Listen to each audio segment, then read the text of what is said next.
तो देखो capillary rise और डाउन जो स्ट्रॉ जो आता है, तो स्ट्रॉ में देखते हो एक कोल्ड ड्रिंक पीते समय स्ट्रॉ ऐसे किया तो उसके ऊपर में राइज हो जाता है। सिमिलरली अगर मरकरी डाल दोगे ना तो मरकरी में डाउन हो जाता है।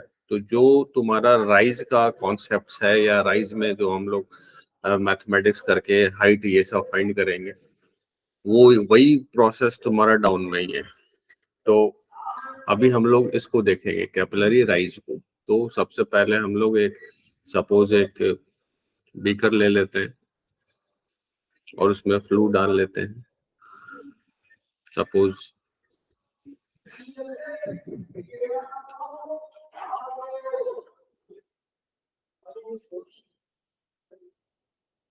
सपोज यही है तुम्हारा बीकर और इसी में फ्लूइड ले लेते हैं।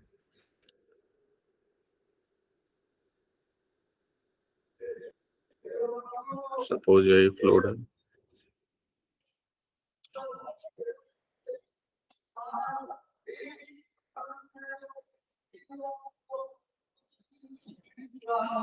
अब अगर इसमें हम लोग सपोज वाटर डालते हैं, देखिए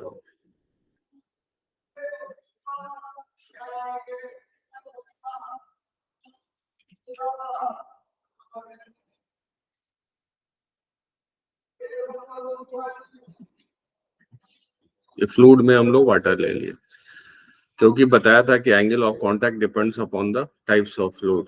तो वाटर लोगे, अल्कोहल लोगे, ये सब लोगे तो angle of contact acute angle बनाएगा, और अगर मरकरी ले लोगे तो ऑब्टूज एंगल बनाने लगेगा।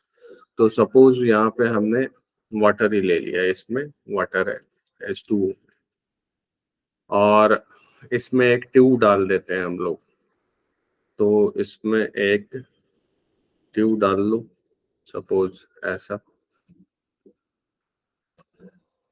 टॉप माउथ इसका क्लोज रहेगा,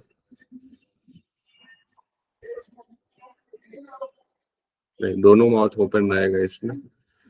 तो इसमें एक हमने ट्यूब डाल लिया ऐसा, दोनों माउथ ओपन है इसकी। तो इसमें ये देखा गया ना कि जो फ्लूइड है यहाँ तक तो तुम्हारा हाइट यहाँ तक तो यही है फ्लूइड का, ठीक है।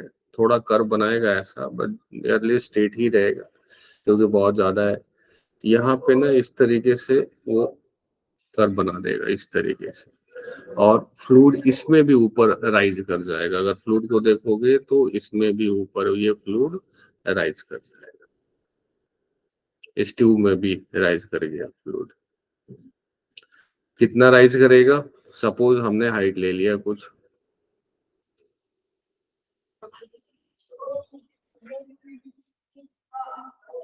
ये हाइट हमने ले लिया सपोज एच हाइट इसमें राइज कर गया।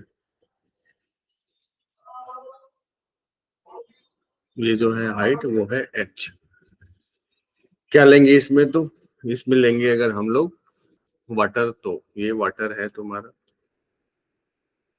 तो अब इस ट्यूब का एक तो होगा, मान लो हम इसका सेंटर से ऐसे लाइन ड्रॉ कर देते हैं, तो इस ट्यूब का एक तो होगा तुम्हारा रेडियस कर्वेचर,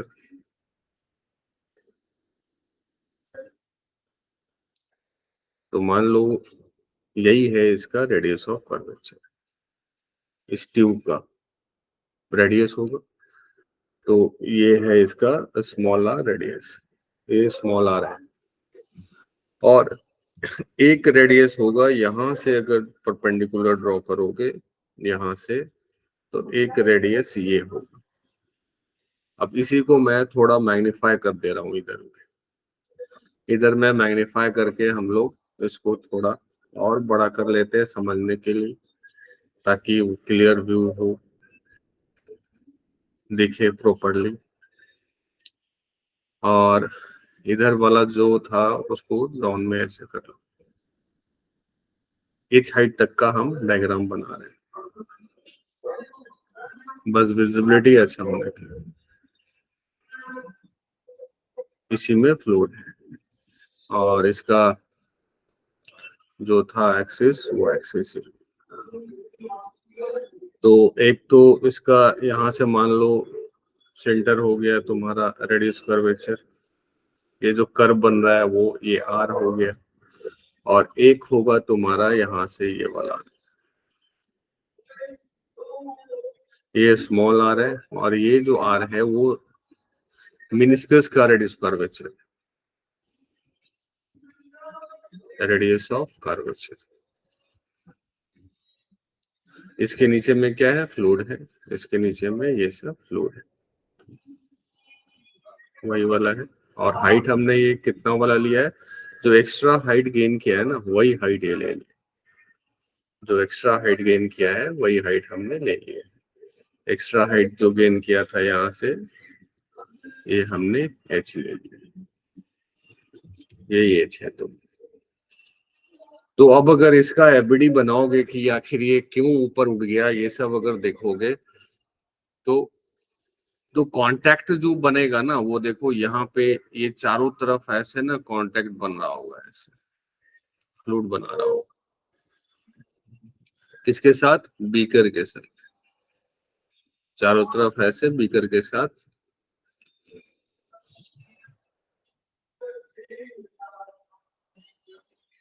सर्कुलर क्यों नहीं हो रहे,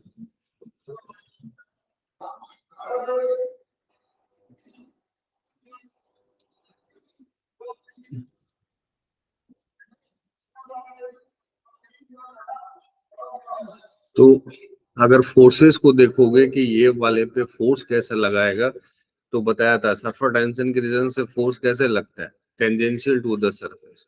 तो सरफेस के टेंजेंशियल अगर देखोगे ना, तो सरफेस के टेंजेंशियली वो इस डायरेक्शन का ऐसे ऐसे फोर्स, इस डायरेक्शन का लगाएगा, यहाँ इधर ऐसे ऐसे लगाएगा।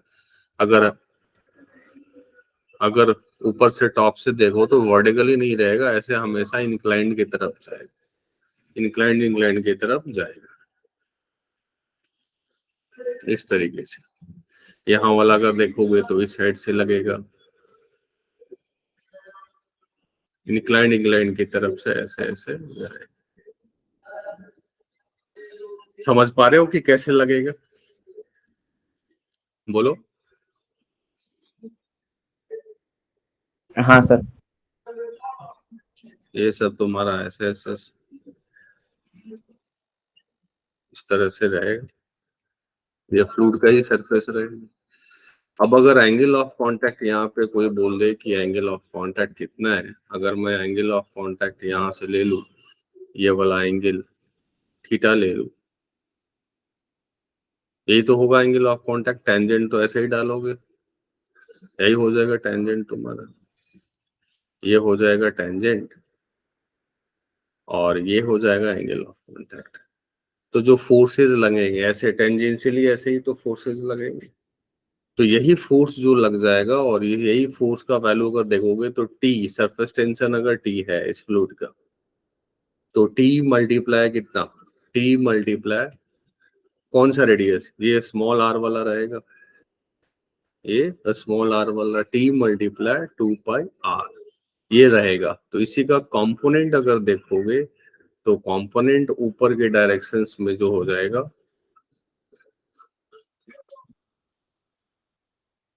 ये अगर देखोगे तो ये वाला कंपोनेंट सीधे अपवर्ड डायरेक्शंस में कितना फोर्स लगा देगा, ये फोर्स लगा देगा T multiply 2 pi R multiply cos theta, और साइन थीटा बैलेंस आउट हो जाएगा।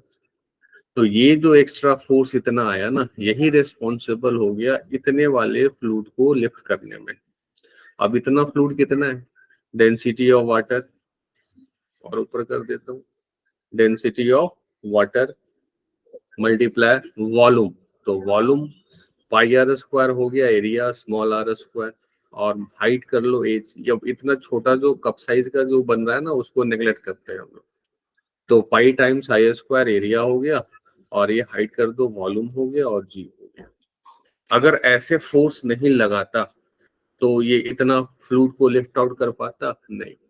तो यही रेस्पॉन्सिबल हो जाता है, सरफेस टेंशन रेस्पॉन्सिबल हो जाता है ऊपर की तरफ फोर्स लगाने में, और उसी का एक component T multiply 2 pi R cos theta ही यहाँ पे रेस्पॉन्सिबल हो जाता है। तो इसके एफबीडी से अगर करोगे तो ऊपर में फोर्स लग रहा है T multiply 2πr cos theta, और नीचे में लग रहा है mg, और mg का वैल्यू है कितना, density of water πr² multiply h multiply g। तो यहाँ से हम h फाइंड आउट कर सकते हैं, जो कॉमन है इसको कटा दो, πr कॉमन है, πr कटा दिया, तो हमारा जो h है उसका h का वैल्यू यहाँ पे दिख रहा है, तो 2t cos theta, 2t cos theta divide by density of water times r multiply g।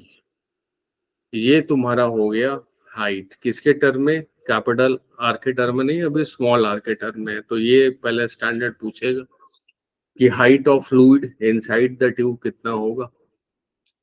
अब अगर इसको देखो, स्मॉल आर और कैपिटल आर को देखो, तो स्मॉल आर और कैपिटल आर के बीच में भी रिलेशन है। क्या रिलेशन है, तो ये है तुम्हारा सपोज स्मॉल आर, ये है स्मॉल आर। अगर कैपिटल आर देखोगे तो कैपिटल, उसको और नीचे कर देते सर। हाँ सर थीटा यहाँ पे एंगल ऑफ कांटेक्ट है ना। हाँ सर तो उस डायग्राम में तो एंगल ऑफ कांटेक्ट दूसरा होगा ना। हाँ हाँ, वो इधर से लेना चाहिए था theta, but t cos theta सही लिखा है। देखो मैंने t cos थीटा क्या लिखा है, सही इधर से ही लोगे ना।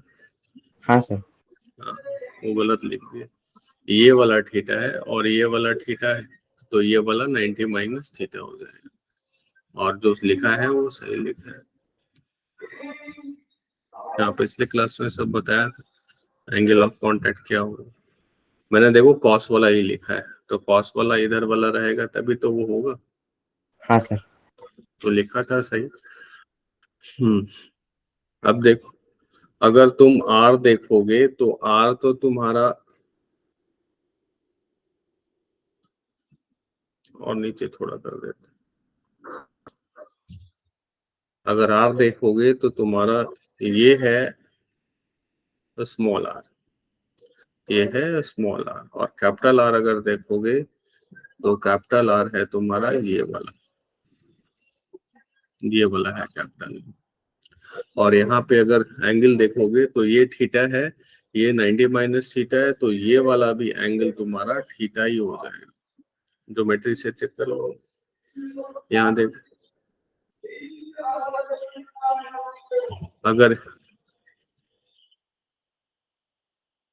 अगर तुम्हारे पास ये थीटा है, ये वाला एंगल थीटा है, तो ये वाला एंगल कितना हो जाएगा, 90 माइनस थीटा। तो ये तो 90 डिग्री है ना सरफेस पे, तो ये वाला एंगल कितना हो जाएगा, 90 माइनस थीटा में थीटा, 90 से 90 माइनस थीटा घटा दोगे तो थीटा हो जाएगा।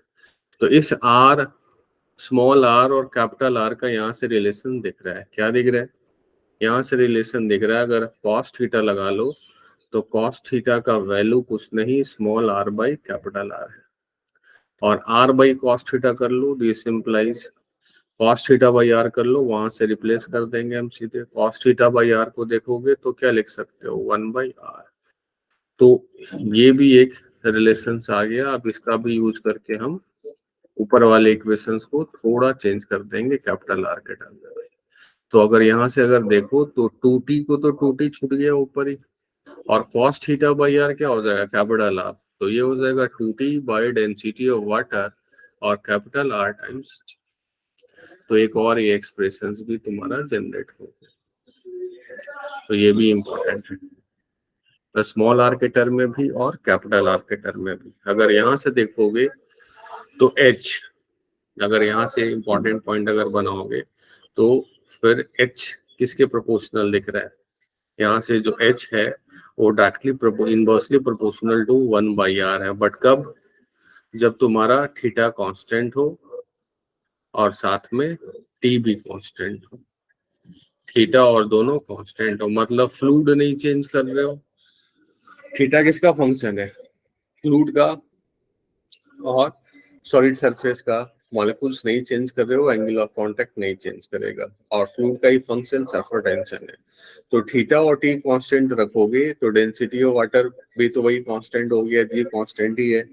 तो फिर H inversely proportional to R आ जाएगा। मतलब अगर रेडियस ऑफ ट्यूब डबल कर दोगे तो हाइट हाफ हो जाएगा। इसीलिए देखते होगे प्रैक्टिकली कि जो स्ट्रॉ आता है उसका जितना पतला करोगे स्ट्रॉ उतना ही और हाइट करेगा। अगर मोटा वाला स्ट्रॉ डाल दो फ्लूइड के अंदर तो हाइट कम हो जाता है। तो H is inversely proportional to R but with conditions, always नहीं। कंडीशंस क्या है यहाँ पे? कंडीशंस ये है कि तुम्हारा थीटा और टी कांस्टेंट होना चाहिए। फिर अगर H देखोगे तो inversely proportional to capital R भी है।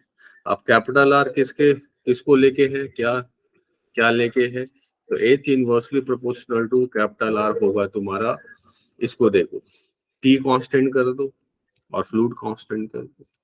T कांस्टेंट है तो फ्लूइड भी कांस्टेंट है, और T अलग कर दोगे तो फ्लूइड कांस्टेंट नहीं होगा। अगर रेडियस कर्वेचर भी अगर चेंज करेगा ना तो भी हाइट तुम्हारा चेंज करेगा। तो एक तो था रियल में लेके फाइंड आउट कर लो कि आखिर क्यों फ्लूइड लिफ्ट कर जाता है। तो अगर इस तरह से एंगल ऑफ कांटेक्ट बने, एक्यूट एंगल ऑफ कांटेक्ट बने, तो फ्लूइड क्या करेगा? सरफेस टेंशन के रीजन से एक एक्स्ट्रा ऊपर में फोर्स लग जाएगा, एक्स्ट्रा फोर्स लग जाएगा तो वही रेस्पॉन्सिबल हो जाता है। इसी को दूसरे तरीके से भी प्रूफ कर सकते हो। पहले ये देख लो, ये क्लियर है? Yes sir. क्लियर है? अब इसी को दूसरे तरीके से भी प्रूफ कर सकते थे, जो हम लोग एक्सेस प्रेशर्स का काम किया था। तो सेकंड मेथड में हम लोग वो भी करेंगे, बट वो थोड़ा दिखेगा नहीं कि आखिर क्यों है। तो वो तुम नीट या जेई मेन में यूज कर सकते हो, बट नीट और जेई मेन में ये अगर यूज करके चलो तो इसमें सब दिखता है आखिर क्यों रेस्पॉन्सिबल है। जो सेकंड मेथड है, जो ये भी बुक्स में यूज किया रहता है, तो सेकंड मेथड को जरा देखो ये क्या है। सेकंड मेथड में अगर देखोगे तो ये है रेडियस कर्वेचर इसका, ये हो गया, मान लो यही रेडियस ऑफ कर्वेचर है इसका, आर है। तो ये मेनिस्कस है, फ्लूइड है, तो फ्लूइड मान लो नीचे में है, तो फ्लूइड हम नीचे में ले लेते हैं ऐसे।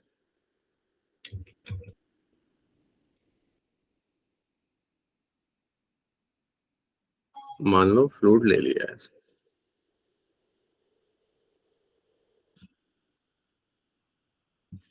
ये फ्लूइड है तुम्हारा। अब अगर ये फ्लूइड है तुम्हारा, तो हम लोग एक्सेस प्रेशर वाला कॉन्सेप्ट जो पिछले क्लास में किए थे, इधर क्या है? पी नॉट है, इधर क्या है? पी है। ज्यादा कौन बड़ा होगा? P naught. P naught. और सरफेस टेंशन टी है, तो क्या लिख दोगे? P naught minus P is equal to क्या लिख दोगे? 2T by are. ये लिख देंगे। ये पहला हो गया। दूसरा, इस P और P नॉट का टर्म हम जो हाइट के टर्म में आया था ना, उससे रिलेट कर सकते हो। मान लो कि यहाँ से यहाँ पे जो हाइट आया था तुम्हारा डेप्थ, वो h जो आया था वो h कर लो। तो P का वैल्यू फिर क्या लिख सकते हो? P का वैल्यू यहीं का तो P है अंदर का, तो P का value P not plus density of water ले लो, वाटर ही है, टाइम्स G टाइम्स H। तो फ्रॉम फर्स्ट एंड सेकेंड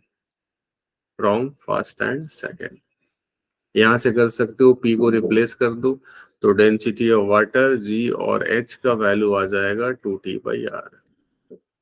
तो यहाँ से फिर H का वैल्यू हो गया 2T divide by density of water और R टाइम्स G, जो हमने पहले फाइंड आउट किया था। और फिर जनरलाइज कर लो, ये और ये तो रिलेशंस था ही तुम्हारा, ये R था, ये स्मॉल r था और ये थीटा था। तो cos थीटा बाई R का वैल्यू हो जाता था 1 बाई R। तो यहाँ से ये भी लिख सकते हो, H is equal to 2T by density of water RG and same as 1 by R हो जाएगा cos थीटा, तो 2T cos theta divide by density of water multiply R multiply G। तो ये दूसरा तरीका हो गया, बट इसमें वो विजिबिलिटी नहीं है कि आखिर क्यों राइज कर गया। और इसमें जो है विजिबिलिटी है कि सरफेस टेंशन के रीजन से एक्स्ट्रा फोर्स लगा और वही रेस्पॉन्सिबल हो गया उसको राइज कराने का। तो दोनों ही यूज कर सकते हैं इसमें। सेकंड वाला भी क्लियर है? हाँ सर। अब इसमें कभी मास को लेके आता है, तो अब इसमें अगर इम्पोर्टेंट पॉइंट अगर करोगे तो इम्पोर्टेंट पॉइंट में थोड़ा और इसमें पूछता है वो सबको देख लो, क्या क्या पूछता है उन सबको भी देख लो। ठीक, एक मास से रिलेटेड पहले आया था क्या वो मैं लिख देता हूँ। H इक्वल टू आया था 2t cos थीटा, दोनों याद रखोगे, cos थीटा वाला भी 2t cos theta by standard है density of water multiply radius of tube multiply G, या फिर 2t divide by cos theta को छोड़ दो, density of water multiply r multiply G. ये रिजल्ट्स आया था हम लोग, ये हम लोग को रिजल्ट्स आया था, इसको याद ही रखना है।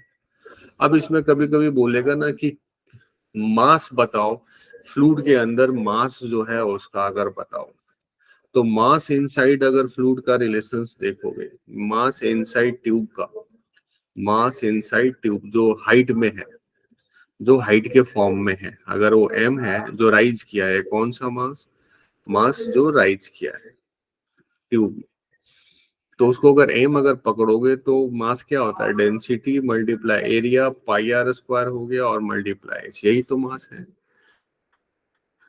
तो अगर उस मास को रिलेट कर ले हम एच के टर्म में, तो फिर देखो एच के टर्म में हम रिप्लेस कर सकते हैं उसको कैसे, 2t cos थीटा और डेंसिटी ऑफ वाटर और multiply R, density of water multiply R को हम लिख सकते हैं अगर ये m है, अगर ये m है तो एक और एक्स्ट्रा आएगा, एक मिनट, हेलो, हाँ हाँ घर पे हैं, दे दीजिए।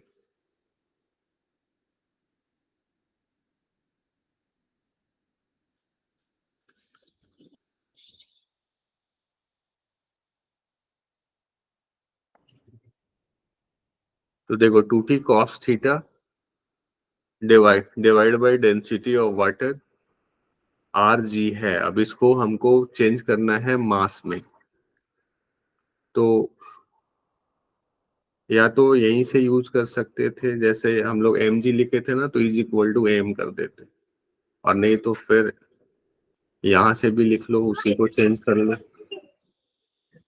तो 2t cos theta divide by, अगर ये m है तो यहाँ से लिख सकते हैं density of water multiply pi R square,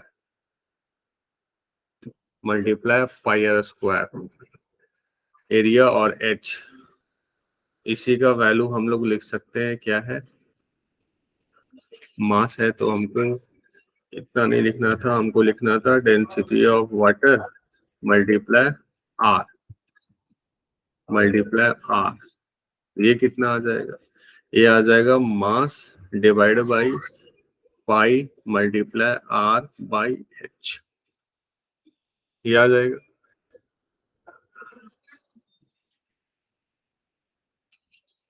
हमको एच भी नहीं चाहिए, हमको मास के टर्म में चाहिए और रेडियस में चाहिए, चलो उसको मिटा के फिर से कर देते हैं, यही यही से कर लो, क्या दिक्कत है, यही से कर लो।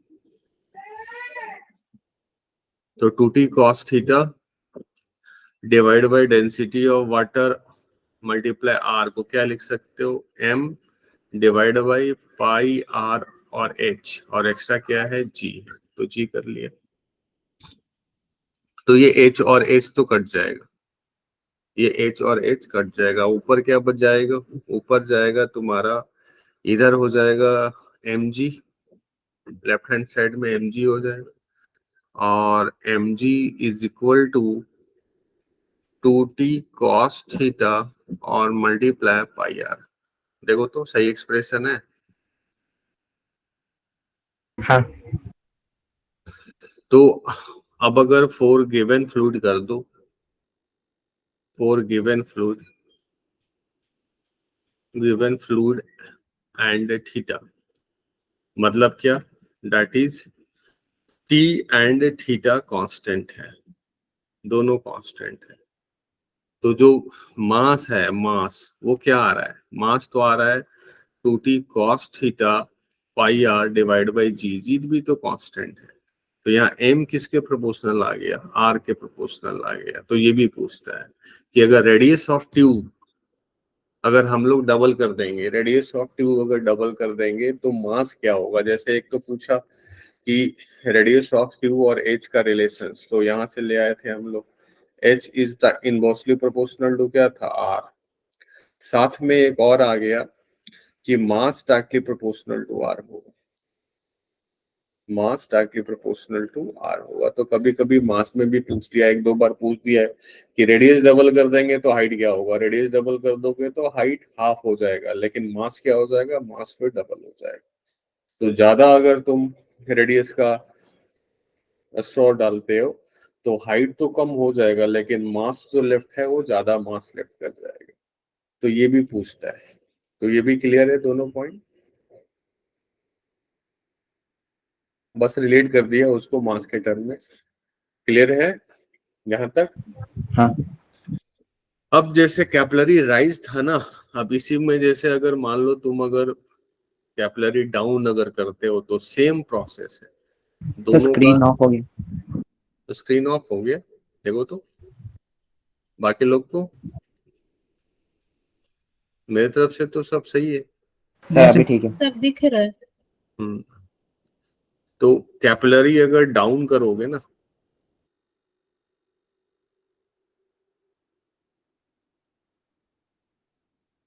कैपिलरी डाउन करोगे तो उसमें फ्लूइड अलग होता है ऑब्टूज एंगल वाला। तो जैसे मान लो फिर से हमने ऐसे बीकर ले लिया और फिर से एक ट्यूब डाल लो इसमें, दोनों माउथ ओपन, फिर से एक ट्यूब डाल दिया हमने, दोनों माउथ ओपन है।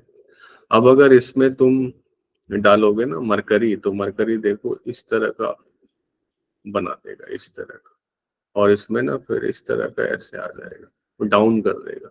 मतलब अब जो फ्लूइड है तुम्हारा, अब जो फ्लूइड है बस इतना दूर में रहेगा, नीचे नीचे कर देगा, इसमें ट्यूब को नीचे में और ले आएगा। तो ये मरकरी डालोगे तो होगा। इसमें क्यों ऐसा हो गया उसका थोड़ा सा देख लो, बाकी सब प्रिंसिपल वही रहेगा। इसमें जो सल्फर टेंशन के रीजन से जो फोर्स आएगा ना, तो वो फोर्स ना इधर लगा देगा, देखो ऐसे ऐसे लगा देता है, डाउन लगा देता है, क्योंकि इसका जो सरफेस है ना, वो सरफेस इसका ऐसे बनता है, इसका सरफेस ऐसे बनता है। कैपिलरी राइज में सरफेस कॉनकेव अपवर्ड बना था और कैपिलरी डाउन में सरफेस ऐसे डाउनवर्ड बनेगा। तो जब ऐसे डाउनवर्ड बनेगा तो सल्फर टेंशन की रीजन से जो फोर्स लगेगा वो तो इधर लग जाएगा, ऐसे नीचे में लग जाएगा नहीं, और ऐसे नीचे में लग जाएगा तो फिर ये जो है फोर्स एक्स्ट्रा नीचे में ले आएगा, और एक्स्ट्रा नीचे में ले आएगा तो यही वैल्यू टी मल्टीप्लाई, यही तुम्हारा आर रेडियस हो जाएगा, यही जो पहले आर रेडियस रखे थे वही आर है, T multiply 2 pi R multiply cos theta. जैसे ऊपर में ही थीटा को आप टूज कर दो तो माइनस नहीं हो जाएगा, नीचे आ जाएगा। तो नीचे आ जाएगा, यही रिस्पॉन्सिबल हो जाएगा एक्स्ट्रा मास को बाहर करने के लिए, एक्स्ट्रा मास आउट।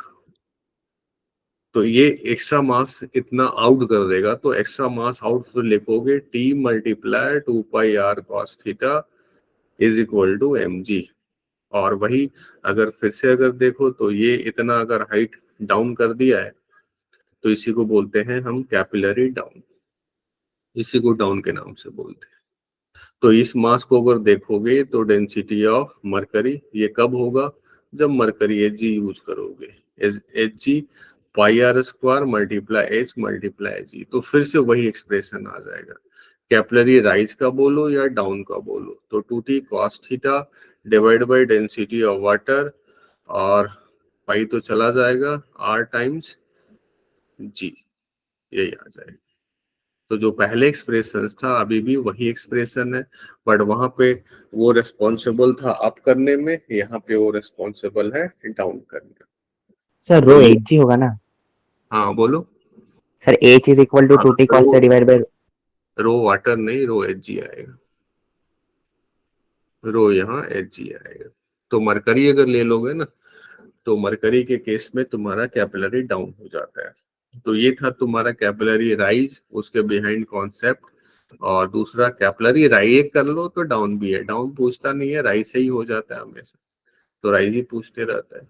तो ये भी क्लियर है, कैपिलरी राइज एंड डाउन दोनों, दोनों क्लियर है अब? हाँ ओके। तो और अगर देखोगे सरफेस टेंशन के रीजन से या एक्सिस प्रेशर्स, तो एक्सिस प्रेशर्स और हमने कॉमन का नहीं किया था, तो कॉमन का भी कर लो। जैसे मान लो कभी कभी ना ड्रॉप जो बनता है ना, दो का कॉमन करके बना देता है, तो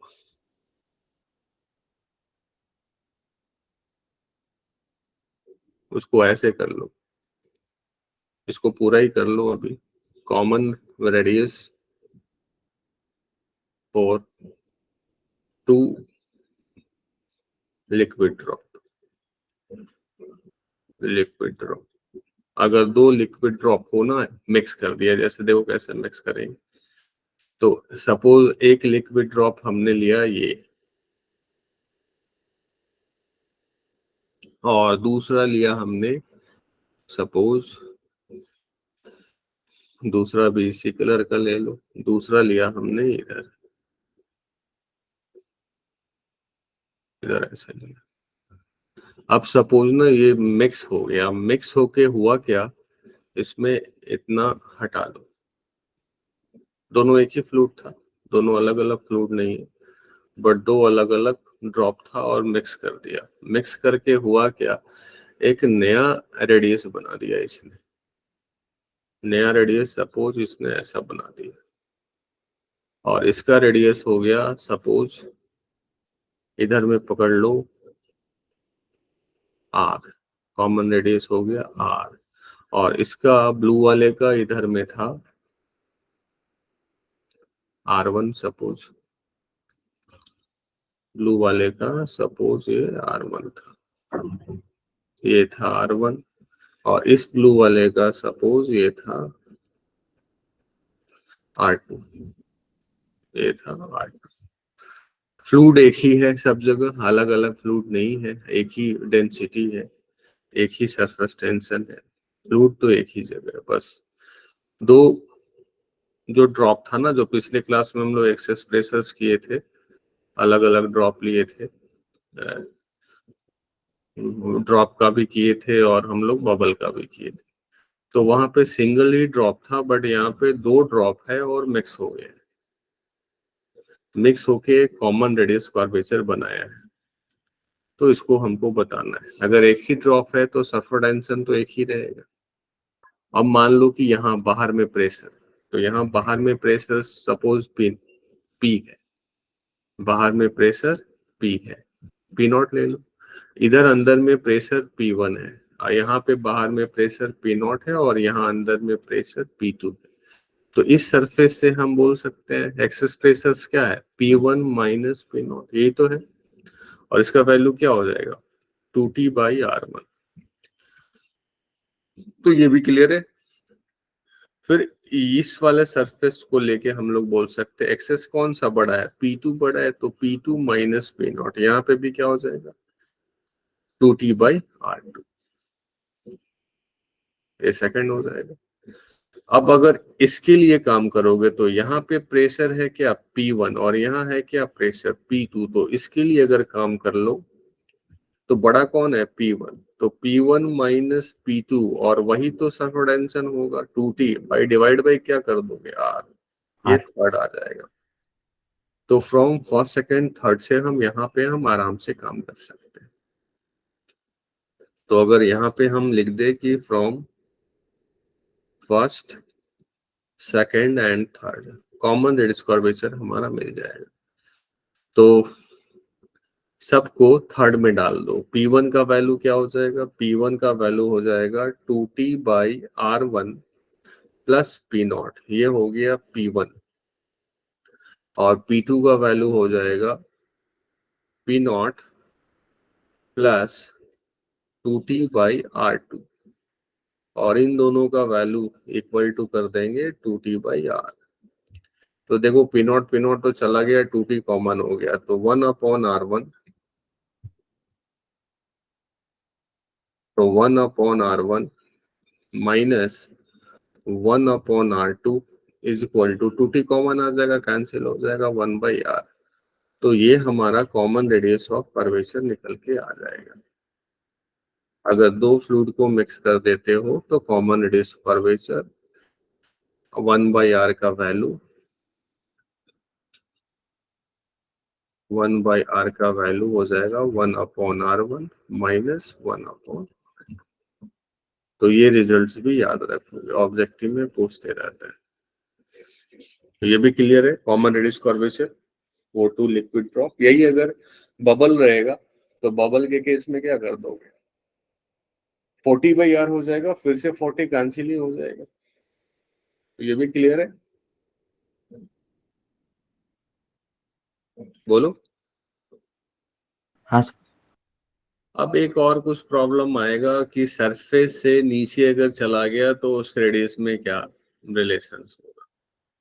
एक और बोलेगा ऐसे कि एक कहीं पे फ्लूइड है नीचे में, एक जो बबल था या वाटर ड्रॉप ही ले लो, सपोज जब सरफेस पे था तो सरफेस पे ना उसका रेडियस R था, सरफेस पे उसका रेडियस जो था R था। ये मान लो बबल ही ले लो, अंदर में एयर है, बबल है ये, और बाहर में लिक्विड ले लो, बाहर में लिक्विड ले लो। तो मान लो कि यही था लिक्विड।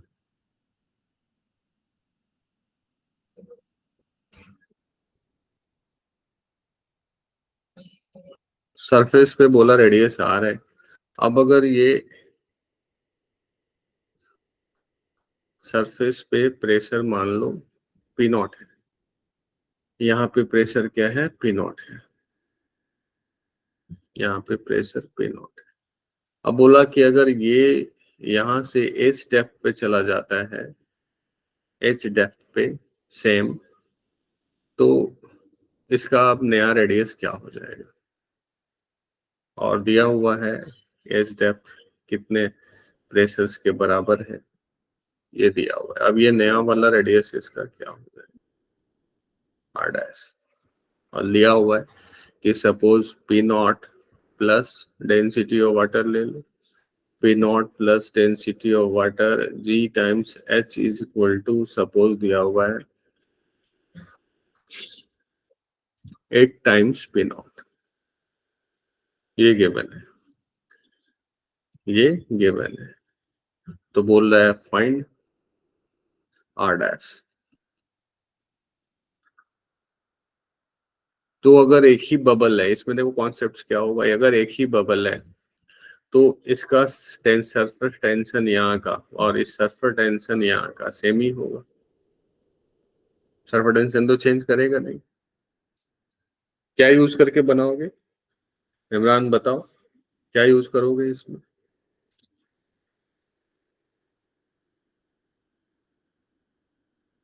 यहाँ पे टेम्परेचर कांस्टेंट ले लेंगे हम, टेम्परेचर चेंज नहीं कर रहा है। फिर आइडियल गैस इक्वेशन का यूज कर लो, अंदर में एयर ही है, बबल है। तो P1 V1 P1 V1 और P2 V2 क्या रहेगा, सेम ही रहेगा। तो प्रेशर्स हम यहाँ का एटमॉस्फेरिक ही ले लेंगे। तो P0 V1 क्या हो गया 4/3 टाइम्स पाई R क्यू, और P2 अब क्या हो गया 8 टाइम्स P0, और वॉल्यूम क्या हो गया 4/3 टाइम्स पाई R डैश का क्यू। तो अब जो कैंसिल होने वाला है उसको कैंसिल कर दो, P0 4/3 पाई, P0 4/3 पाई। तो R डैश क्या हो गया R डिवाइड बाई 2, रेडियस क्या हो जाएगा इसका, हाफ हो जाएगा। तो कुछ ऐसे प्रॉब्लम रहते हैं तो उसका यूज करोगे। दिया रहेगा कि ऊपर में प्रेशर जो है P0 है और 8 टाइम्स चला गया इस डेप्थ पे, तो प्रेशर 8 टाइम्स हो गया। तो इसमें वही जब तक मेंशन नहीं है टेम्परेचर तो कांस्टेंट ही लेंगे। और टेम्परेचर डिपेंडेंसी सर्वर टेंशन होता है। अब ये भी बोल दिया कि सर्वर टेंशन दोनों जगह सेम है, या टेम्परेचर बोल दिया सेम है, तो एयर वही है, टेम्परेचर वही है, तो सर्वर टेंशन भी सेम रहेगा। और सेम रहेगा, टेम्परेचर को सेम कर दो गैस के इक्वेशंस के लिए, तो P1 V1 equal to P2 V2 का यूज करके ऐसे प्रॉब्लम बना सकते हैं। तो ये भी क्लियर है, बोलो। और इसमें अब आगे हम लोग को जो देखना है वो देखना है सरफेस एनर्जी।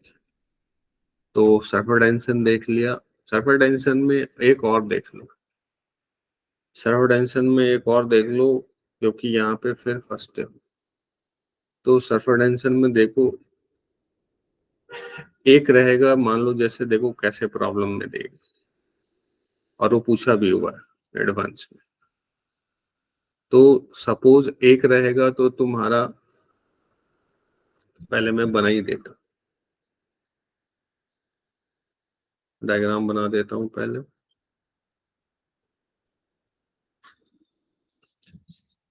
इसको समझ जाओगे तो एग्जाम का जो पूछा होगा ना वो डायरेक्ट से बन जाएगा। तो इस तरह के कितने प्रॉब्लम जनरेट कर सकता है उसको देख। मान लो ये ट्यूब है तुम्हारा, ये मान लो ट्यूब है, ट्यूब का कुछ रेडियस होगा। तो ये है तुम्हारा आर, स्मॉल आर पकड़ लो।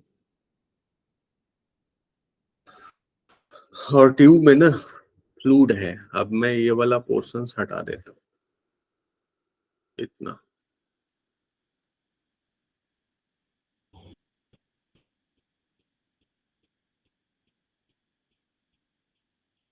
अब अगर इसका सेंटर देखोगे तो यहाँ है सेंटर, और ये जो यहाँ पे रेडियस बनाएगा वो तो यही बनाएगा ऐसे।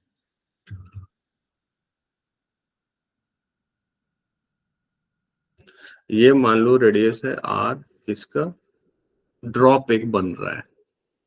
ड्रॉप दो तरीके से बनेगा, पहले मान लो ऐसा ड्रॉप बन रहा है। अब मैं ना इसको कलर कर देता हूँ, ड्रॉप का कोई डायग्राम बना लो। सपोज लिक्विड ड्रॉप है, या फिर जो बोलता भी है कि वो जो हम लोग एयर ड्रॉपर नहीं लेते, जो कुछ नाक में कान में डालने के लिए लेते हैं, ऐसे प्रेस करोगे, लिक्विड में डाल दो, फिर छोड़ दो तो ऊपर उठ जाएगा, और उसके बाद फिर प्रेस कर दो तो नीचे हो जाएगा। देखे हो ना वो? हाँ तो सपोज एक ड्रॉपर है, तो ड्रॉपर ना दो तरीके से ड्रॉप बनाता है। मान लो कि एक तरीका यहाँ पे है, ये तरीका तब होगा जब डिटैच होने वाला रहेगा, अब गिरने वाला है सपोज। ये अब यहाँ से जो होने वाला है लिफ्ट, डिटैच होने वाला है, मतलब तुम्हारा ड्रॉप होने वाला है। ये मतलब अभी जस्ट ये तब बनेगा जब जस्ट ड्रॉप होगा, जस्ट ड्रॉप होगा। तो ये इसका जो रेडियस है ना, इसका जो रेडियस देख रहे हो, ये स्मॉल आर कर लो, स्मॉल आर कर लो, इसको दूसरा कलर से कर लो।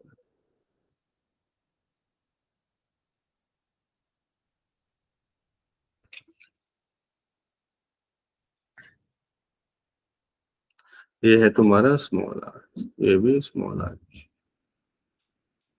अब यहाँ पे अगर एंगल ऑफ कांटेक्ट बनाएगा तो किधर बनाएगा, देखो यही तो होगा एंगल ऑफ कांटेक्ट, होगा ना, टेंजेंट तो यही होगा। तो एंगल ऑफ कांटेक्ट का डिस्कस किया था, टेंजेंट यही होगा। अब ये फोर्स किधर किधर लगाएगा, ये फोर्स लगाएगा तुम्हारा इसके डायरेक्शन में। ये सरफेस टेंशन किधर फोर्स लगाता है, टेंजेंशियल टू द सरफेस, ऐसे ऐसे लगाएगा फोर्स। ये वाला भी ऐसे ऐसे लगाएगा फोर्स तुम्हारा। अब अगर मान लो कि कोई एंगल, सपोज ये एंगल दिया हुआ है, ये एंगल दिया हुआ है तुम्हारा थीटा, ये एंगल, सपोज ये एंगल दिया हुआ है थीटा। तो टी ऊपर में कितना फोर्स लगाएगा, ये ऊपर में फोर्स लगा देगा टी मल्टीप्लाई कौन सा आर, 2 पाई स्मॉल आर, और मल्टीप्लाई क्या, कॉस थीटा। अब यही जो फोर्स है तुम्हारा सरफेस टेंशन के रीजन से फोर्स, वो रिस्पॉन्सिबल होगा इतने फ्लूइड के मास को हैंग करके रखने में, mg। और mg कितना, मान लो कि डेंसिटी फ्लूइड रो है। अब इसका वॉल्यूम कितना, 4/3 टाइम्स पाई आर क्यू, और mg लगाना है तो g लगा लो। तो ये रिलेशंस डेवलप करके प्रॉब्लम पूछेगा। तो ये रिलेशंस डेवलप करोगे तो t multiply 2πr cos theta का वैल्यू, डेंसिटी जो हैंग कर रहा है fluid, multiply 4/3 times pi R cube times G. तो थीटा पूछेगा उस समय, या बोलेगा क्या रेडियस होगा जिस समय डिटैच करेगा। तो इसको सिंप्लीफाई कर सकते हो, आर क्यू लिख लो, आर क्यू हो जाएगा 3 × 6 pi R cos theta multiply T divide by density multiply 4 pi और मल्टीप्लाई जी। अब इसी का पावर में क्या हो जाएगा, इसी का पावर में हो जाएगा 1/3। पूछेगा कि रेडियस बताओ जिस समय ड्रॉप जो है वो जस्ट डिटैच होगा, तो यहाँ से हम रेडियस बता देंगे, ये पूछा हुआ है प्रॉब्लम। यहाँ से वो रेडियस हम बता देंगे जिस समय जस्ट डिटैच हो रहा है, जस्ट ड्रॉप डाउन हो रहा है, डिटैच हो रहा है अगर लिक्विड का स्फेरिकल शेप का, तो उस समय ये हम बना देंगे। तो एक तो हो गया जिस समय डिटैच हो रहा है, और एक होगा तुम्हारा जो ये जो बनाए हो ना वो बस यहाँ तक आएगा। तो इसी में दोनों भी कर सकते हो। एक जो लाए हो वो जैसे मैं यहाँ पे बना दे रहा हूँ, पहले ये क्लियर है सबको, देख लो। हाँ सर। थीटा ये सब दिया रहेगा, रेडियस पूछेगा कितना रेडियस के हो जाएगा कि वो गिर जाएगा। अब एक देगा तुम्हारा दूसरा इसमें शेप बना के, ऐसा दो तरह का कॉम्बिनेशन बनेगा। अब ऐसा में देखो यहाँ से लेके चला जाएगा।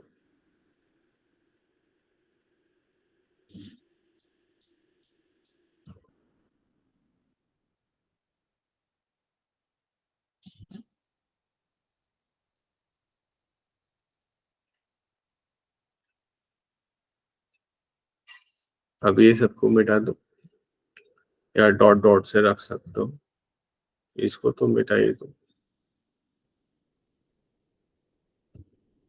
इसको डॉट डॉट से रख सकते हो समझने के लिए। ऐसा दे देगा। अब बोलेगा कि फ्लूइड जो है ना वो, इसमें पहले तो इसका अगर रेडियस देखोगे तो यहाँ पे इसका ये वाला हो जाएगा रेडियस इसका सिलेंडर का, और यहाँ पे दूसरा कलर से कर दो, और इसका सेंटर यहाँ पे होगा। तो यहाँ से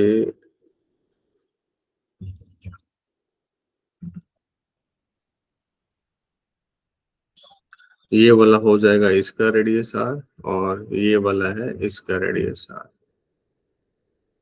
अब बोलेगा कि इस तरह का फ्लूइड है, मान लो रेड कलर का फ्लूइड ले लो, बोलेगा इतना ऐसे फ्लूइड है, ऊपर तक भी, या तो ऊपर तक नहीं भी ले जा सकते, बस बोलेगा कि हल्का बहुत छोटा बना रहा है। पहले बोला था कि स्फेरिकल था, अभी जो है या तो हाफ भी बोल सकते हैं, हेमिस्फेयर भी बोलेगा। तो हेमिस्फेयर में तो सरफेस टेंशन क्या हो जाएगा इधर, जैसे हेमिस्फेयर कब हो जाएगा, ये थीटा का वैल्यू क्या 0 कर दो, तो ये पूरा आधा आधा हो जाएगा, ऐसे सरफेस बन जाएगा। हेमिस्फेयर भी बना सकते हो, जैसे अगर हेमिस्फेयर बोलेगा तो देखो हेमिस्फेयर में क्या हो जाएगा। पहले इसको समझ लो, इसको समझोगे तो इसमें मेनली यही देखना है कि टेंजेंट किधर है और कितना, किस डायरेक्शन में टेंजेंट है, उसका कंपोनेंट क्या है। तो अभी जो टेंजेंट है तुम्हारा, टेंजेंट तो एंगल ऑफ कांटेक्ट जो सरफेस टेंशन जो बनाएगा, वो जो फोर्स लगाएगा वो तो इसी डायरेक्शन में लगाएगा, फोर्स जो लगाएगा इस डायरेक्शन में लगाएगा। मान लो अगर कोई ये थीटा दिया हुआ है तो फोर्स सब इसी डायरेक्शन में लग जाएगा, कितना लग जाएगा, t मल्टीप्लाई 2 पाई और r। और आर और इस आर में रिलेशंस अगर दिया हुआ है तो हम फाइंड आउट कर सकते हैं। और अगर इतना सा वॉल्यूम दिया हुआ है तो यही है रेस्पॉन्सिबल उसको उठाने में। ये वाला वॉल्यूम दिया हुआ है तो यही टी का मल्टीप्लाई वाला जो कंपोनेंट होगा। और इतना वॉल्यूम अगर मान लो वी है, वी वॉल्यूम है अगर यहाँ पे, तो T multiply 2πr multiply cos theta का वैल्यू हो जाएगा डेंसिटी, रो पकड़ लो, वॉल्यूम वी और मल्टीप्लाई जी। फिर इस आर और इस आर में अगर रिलेशन दिया हुआ है तो उसे भी काम कर लेंगे। मान लो ये थीटा है तो ये 90 माइनस थीटा हो गया, फिर से ये थीटा हो गया, तो उसे भी काम कर सकते हैं। कॉस थीटा का वैल्यू आर बाई आर, जो रिलेशन इसमें जो दे दे वो यूज कर सकते हैं हम लोग। तो एक तुम्हारा बड़ा वाला ऐसे बना के देगा और एक छोटा वाला ऐसे बना के देगा। और ये सब गिवन रहेगा प्रॉब्लम में कि थीटा क्या है, आर स्मॉल आर बहुत बड़ा है आर से, ये सब मेंशंस किया हुआ रहेगा। तो प्रॉब्लम में जैसे एडवांस का पूछा हुआ है वो देखेंगे। अब अगर मान लो यही तुम्हारा बोलेगा हैमी है, पूरा हाफ वाला ही तुम्हारा, तो हाफ वाला में हाफ का ही कर लेंगे। जैसे बोलेगा कि अभी जो है फिलहाल तुम्हारा यहीं से ऊपर लेके चले जाओ, बोल दिया कि हेमी स्फेरिकल ड्रॉप बना रहा है यहाँ पे, तो हेमी स्फेरिकल बना लो,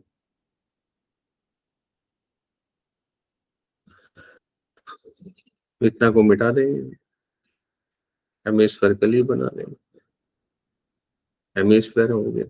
तो इसमें अब सीधा सीधा तुम्हारा जो प्रॉब्लम बनाओगे, सीधा सीधा ऊपर अब कितना फोर्स लगेगा, सीधा सीधा टी हो जाएगा। तो टी मल्टीप्लाई 2πr, यही तुम्हारा आर है,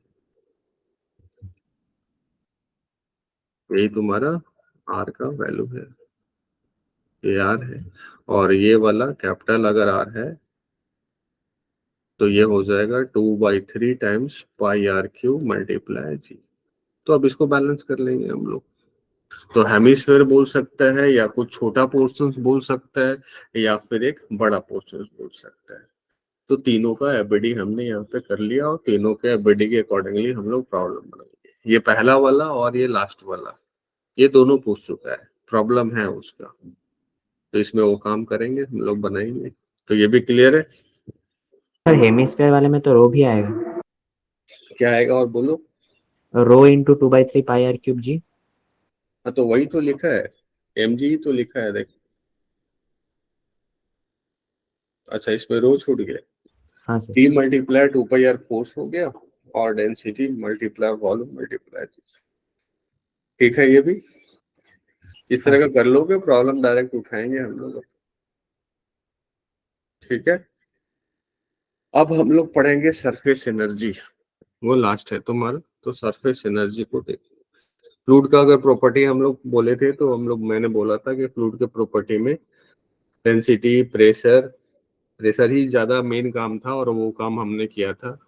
तो density, pressure, surface tension, viscosity भी थोड़ा सा छोटा है बचा हुआ है, और सरफेस एनर्जी।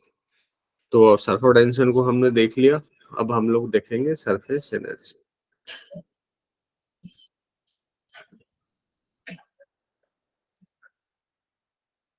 सरफेस एनर्जी, इसको अब हम लोग देखें। सरफेस एनर्जी क्यों आ गया इसको थोड़ा समझ लो।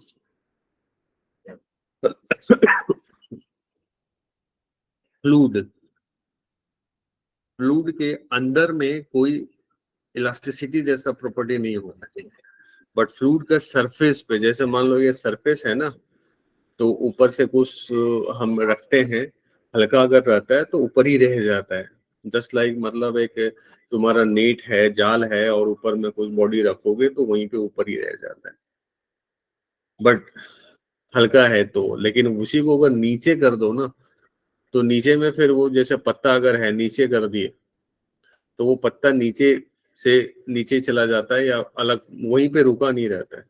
लेकिन वही अगर एक पत्ते को अगर टॉप पे रखते हो तो उसका चांसेस रहता है कि ऊपर में रह जाए। और वही स्ट्रेचनेस के रीजन से उसका जो सरफेस है हमेशा स्ट्रेच रहता है, एक्स्ट्रा फोर्स जनरेट कर जाता है उस पर। अगर एल लेंथ ऐसे ड्रॉ कर दो इमेजिनरी, तो दोनों साइड में किसी भी साइड में टी मल्टीप्लाई एल तुम्हारा फोर्स आ जाता है।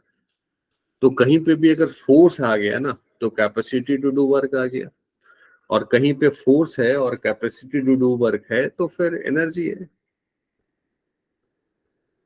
क्या है? एनर्जी है। तो किस रीजन से वो एनर्जी है और कहाँ है वो एनर्जी? तो वो सरफेस टेंशन के रीजन से एक्स्ट्रा जो फोर्स जनरेट हुआ है सरफेस पे, उसी के रीजन से वो एनर्जी है। इसलिए उसका नाम हम लोग यहाँ पे बोल देते हैं सरफेस एनर्जी। इसको पोटेंशियल एनर्जी भी बोल सकते हो, यू से भी डिनोट करते हैं, बट ज्यादा यूज किया जाता है सरफेस एनर्जी। तो अब ये कैसे बनेगा? तो बनेगा ऐसा ही जो हम लोग पहले से करते आ रहे हैं कि डेल्टा यू कभी भी capacity to do work by virtue of configuration. Surface बना है तो कॉन्फिगरेशन ही बना है, तो एनर्जी ही पोटेंशियल एनर्जी आता है। तो negative of work done by conservative force and also equal to positive of work done by external agent. ये सब हम लोग जानते हैं। तो इसी का यूज करेंगे हम लोग। कैसे यूज करेंगे? तो उसके लिए देखो, बेस्ट जो है वो एससी बर्मा में ही किया हुआ है, उसी को मैं करता हूँ और वही बेस्ट है। तो एक यू शेप का ना सपोज ले लिया हमने फ्रेम, यू शेप का एक फ्रेम ले लिया, यू शेप का फ्रेम है। सपोज इसमें जो इसका लेंथ है ना,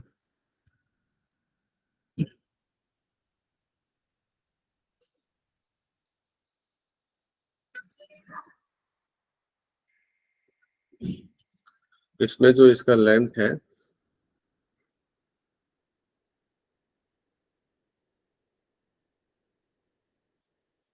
ये मान लो एल लेंथ है, और हमने क्या किया कि इसमें ना एक स्लाइडर लगा दिया, हमने एक स्लाइडर लगा दिया। जैसे स्लाइडर देख लो, मतलब उसको खींच के हम ले जा सकते हैं स्लाइडर। और स्लाइडर लगा के हमने किया क्या कि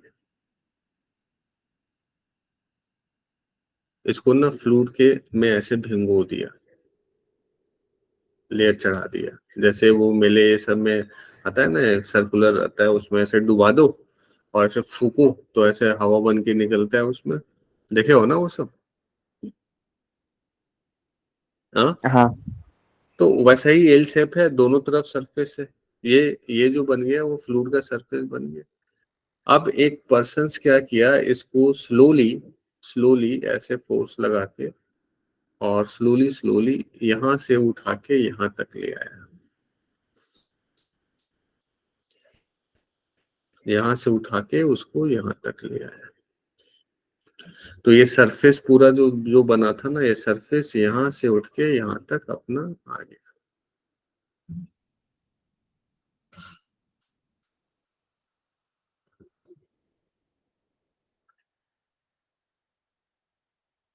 ये सरफेस भी यहां से यहां तक उठ के अपना आ गया। सपोज ये लेंथ कितना ले गया? सपोज ये लेंथ ले गया यहां से यहां x, ये ले गया है सपोज x। ये फोर्स F लगा के ले गया स्लोली। ये फोर्स कौन सा है? फोर्स है एक्सटर्नल। अब सर्फर टेंशन वाला भी क्या कर रहा होगा? वो भी तो फोर्स लगा रहा होगा, सर्फर टेंशन भी लगा रहा होगा। किधर लगा रहा होगा? इधर लगा रहा होगा। कितना सरफेस है इसमें? एक सरफेस तुम्हारा देखोगे तो ये है S1, और एक सरफेस हो जाएगा अंदर की तरफ S2। मतलब एक सामने से और एक पीछे से, दो सरफेस। कितना लेंथ है? L लेंथ है। तो सर्फर टेंशन कितना लगा रहा होगा? 2T मल्टीप्लाई L, यही तो लगा रहा होगा force. Force by surfer tension या फोर्स बाय फ्लूइड है। तो स्लोली जब ले जा रहे हो तो F का वैल्यू कुछ नहीं, 2T मल्टीप्लाई L है। यही तो है यार, यहाँ तक समझे? हाँ। अब हाँ या ये तुम्हारा इनिशियल पोजीशन था और ये तुम्हारा अब आ गया फाइनल। तो यहां से यहां वर्क करने में जो ये हम काम कर लेंगे, इसे बना सकते हैं हम। तो लिख देंगे हम यहाँ पे delta U. Delta U is equal to negative of work done by conservative force. ये हो गया कंजर्वेटिव फोर्स तुम्हारा, यही है सी एफ। तो U final minus U initial equal to negative work done by C F. U final को U पकड़ लो और इनिशियल तो कुछ था नहीं, कॉन्फ़िगरेशन वेरी स्मॉल था, वर्डन बाय सी एफ। फोर्स किधर लग रहा है, पीछे, और जा किधर रहा है, आगे। कितना लेंथ गया है, एक्स। फोर्स क्या है, कांस्टेंट, तो वर्डन क्या हो जाएगा, माइनस 2TL, ये फोर्स हो गया, और मल्टीप्लाई क्या, एक्स हो गया। तो यहां से u निकल के आ गया 2TL मल्टीप्लाई एक्स, या u को देखो ऐसे लिख सकते हो, t multiply 2 times L x. अब ये यहाँ पे ना कुछ बताएगा, ये है इंपॉर्टेंट भी। ये बताएगा u equal to t multiply total surface area, total surface area ये बता देगा ये। क्योंकि l मल्टीप्लाई x एक एरिया है, तो दूसरा l मल्टीप्लाई x दूसरा एरिया, पीछे का एरिया। दो एरिया तो बनाए यहाँ पे ना। तो सरफेस एनर्जी कभी चाहिए तुमको, सरफेस एनर्जी अगर कभी चाहिए तो एक तो हो गया कि सरफेस टेंशन देखो, और टोटल सरफेस एरिया से मल्टीप्लाई कर दो, सरफेस एरिया से, टोटल सरफेस एरिया से मल्टीप्लाई कर दो। एक तो ये हो गया। अब यहीं से दूसरा एक रिवर्स वाला भी यूज किया जाता है। रिवर्स वाला क्या, सरफेस टेंशन अगर यहीं से हम लिखे सरफेस टेंशन टी, तो कोई अगर एनर्जी दिया हुआ है, सरफेस एनर्जी दिया हुआ है, तो surface energy divide by surface area total वाला को अगर हम डिवाइड कर दे तो भी तो सरफेस टेंशन मिल जाएगा ना, जो पहले हम फोर्स बाय एल से फाइंड करते थे। तो दोनों यूज होता है। अगर कोई सरफेस एनर्जी दे दिया है ना, तो वहां से भी यूज करके सरफेस टेंशन ला सकते हो। अभी तो फिलहाल हमारा जो यूज करके लाना है वो तो सरफेस एनर्जी। तो सरफेस एनर्जी अब हम सीधे जान गए कि सरफेस एनर्जी कुछ नहीं, surface tension multiply total surface area आता है। तो पहले ये क्लियर है।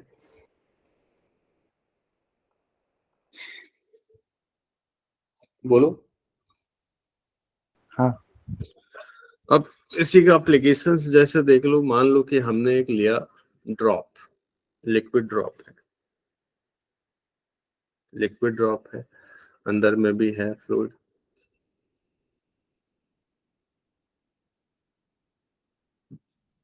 ये एक लिक्विड ड्रॉप है, आर रेडियस का एक लिक्विड ड्रॉप है, आर रेडियस है, सरफेस टेंशन टी है। पूछ रहा है इसका सरफेस एनर्जी बता दो, यू क्या होगा। तो सीधे लिख दोगे टी मल्टीप्लाई, अगर ड्रॉप है, अगर ये ड्रॉप है, लिक्विड ड्रॉप है, तो कितना सरफेस एरिया बनाएगा, एक ही। तो यू क्या हो जाएगा, टी मल्टीप्लाई 4 पाई r²। एक ही बार में लिखते हैं, एक ही सरफेस एरिया है। लेकिन वही अगर मान लो कि तुम्हारा बबल है, अगर सपोज बबल है, तो बबल में तो बाहर भी एयर होता है और अंदर भी एयर होता है, सरफेस टेंशन टी है मान लो, और ये एक बबल है।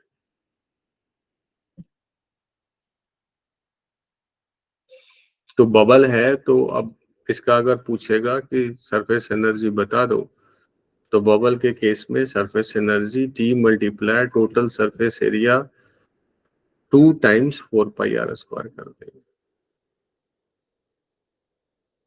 क्यों किया ये क्लियर, क्योंकि हाँ दो सरफेस है, एक सरफेस तो इधर है सरफेस एरिया, और एक सरफेस इधर भी है सरफेस एरिया।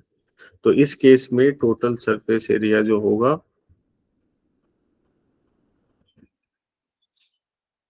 वो हो जाएगा 2 टाइम्स 4 पाई r²। ये हो जाएगा टोटल सरफेस। तो अगर ड्रॉप है तो एक ही सरफेस एरिया है, और अगर बबल है तो दो सरफेस एरिया है। ये बात भी क्लियर है। हाँ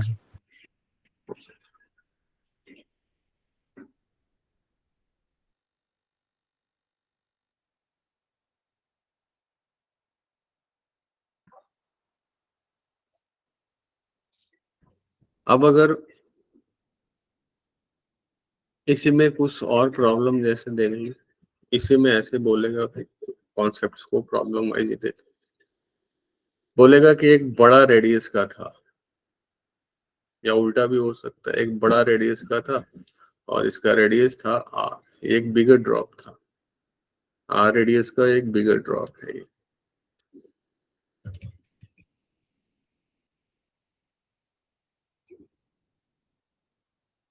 एक ये ना बिगर ड्रॉप है,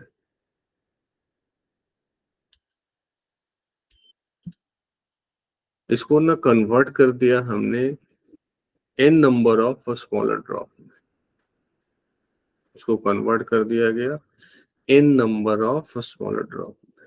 मालूम चला है जैसे ये है,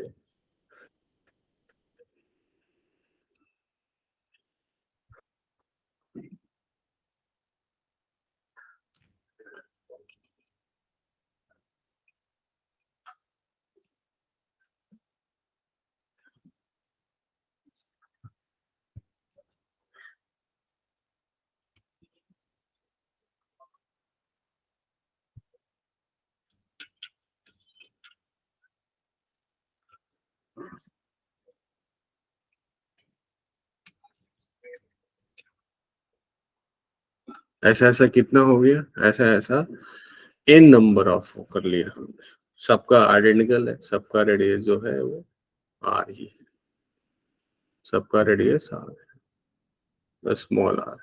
तो 1 2 3 ऐसे ऐसे ऐसे ऐसे ऐसे हमने हमने n नंबर ऑफ, हमने इधर में क्या है, small n number of identical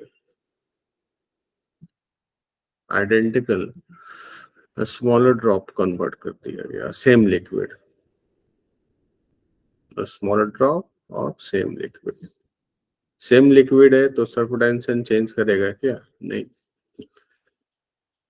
तो बोलेगा अगर ऐसा कर लिया है तो कितना वर्डन करना पड़ा होगा एक्सटर्नल एजेंट को, या फिर वर्डन बाय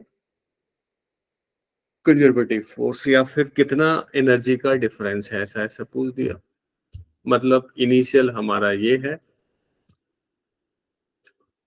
ये इनिशियल दिख रहा है और ये हमारा फाइनल दिख रहा है। तो यू इनिशियल क्या लिखोगे, सिंपली बता दो जल्दी से। ड्रॉप है अगर तो यू इनिशियल क्या लिखोगे, T T multiply into 4 pi r square. 4 पाई r स्क्वायर, ये लिख दिया पहले। यू फाइनल क्या लिखोगे, एक का कितना होगा, टी मल्टीप्लाई 4 पाई r स्क्वायर, और ऐसा ऐसा कितना है, n times. एन है तो एन लिख दिया। अब कैपिटल आर और स्मॉल आर में रिलेशन भी एक तो होगा। अगर 10 लीटर का ड्रॉप है और छोटा छोटा में बांटे हो तो छोटा छोटा वाले का भी वॉल्यूम 10 लीटर ही तो होगा, नहीं होगा ना, बोलो। सर और एक बार बोलिए। अगर 10 लीटर का एक बड़ा ड्रॉप है और उसको छोटा छोटा में मैं n नंबर ऑफ ड्रॉप में चेंज कर दिया, तो टोटल वॉल्यूम इनिशियल और सेम टोटल रहेगा। वॉल्यूम फाइनल सेम ही रहेगा। तो यहाँ पे तुम्हारा वॉल्यूम इनिशियल और वॉल्यूम फाइनल तुम्हारा सेम ही रहेगा। तो और वॉल्यूम इनिशियल कितना था, वॉल्यूम इनिशियल था 4/3 टाइम्स पाई और कैपिटल आर क्यू, और फाइनली कितना हो गया, n से मल्टीप्लाई कर दो और अकेला एक का वॉल्यूम लिख दो, n मल्टीप्लाई 4/3 टाइम्स पाई और स्मॉल r का क्यू। तो एक यहां से ना ये r और r में रिलेशन आ जाएगा, क्या आ जाएगा, तो देखो capital R is equal to n to the power 1/3 times small r। नहीं आ गया एक रिलेशन, बोलो। हाँ तो ये आ गया थर्ड। तो ये तो पहले मैंने एनर्जी वाला काम लिख दिया। अब यहाँ से हम आराम से बता सकते हैं, क्या बता सकते हैं, अगर कोई पूछे कि वर्डन बाय कंजर्वेटिव फोर्स बता दो, तो हम माइनस डेल्टा यू बोल देंगे। अगर कोई पूछे वर्डन बाय एक्सटर्नल एजेंट बता दो, तो हम प्लस डेल्टा यू कर देंगे, जो पूछेगा। तो सपोज हमसे पूछा जा रहा है कि वर्डन बाय एक्सटर्नल एजेंट बता दो क्या हो, तो U final minus you initially कर देंगे। तो वर्डन बाय एक्सटर्नल एजेंट जो हो गया, यू फाइनल लिख दो, तो एन टाइम्स टी और 4 पाई r² माइनस टी टाइम्स 4 पाई r²। अब स्मॉल आर को ना कैपिटल आर में चेंज कर दो, तो स्मॉल आर हो जाएगा कितना, कैपिटल आर का स्क्वायर और एन का पावर, ये इधर आएगा तो माइनस में आ जाएगा ना, तो -2/3। देखो तो सही लिखा। यहाँ से ये भी तो लिख सकते हो, क्या लिख सकते हो कि small R equal to N का पावर -1/3 टाइम्स आर। ये भी तो लिख सकते हैं ना। हाँ, इधर भेज दिया तो स्मॉल आर का वैल्यू कैपिटल आर में लिख दिया हमने। अब ना यहाँ कॉमन ले लो, 4 पाई r² कॉमन ले लो और टी भी ले लो कॉमन, तो n का पावर 1 - 2/3 क्या हो जाएगा, 1 - 2/3 क्या दे देता है, 1/3। और -1। n अगर ग्रेटर देन 1 है तो ये बता दो कि ये पॉजिटिव आया और निगेटिव आया, पॉजिटिव आएगा, आएगा ना, बोलो।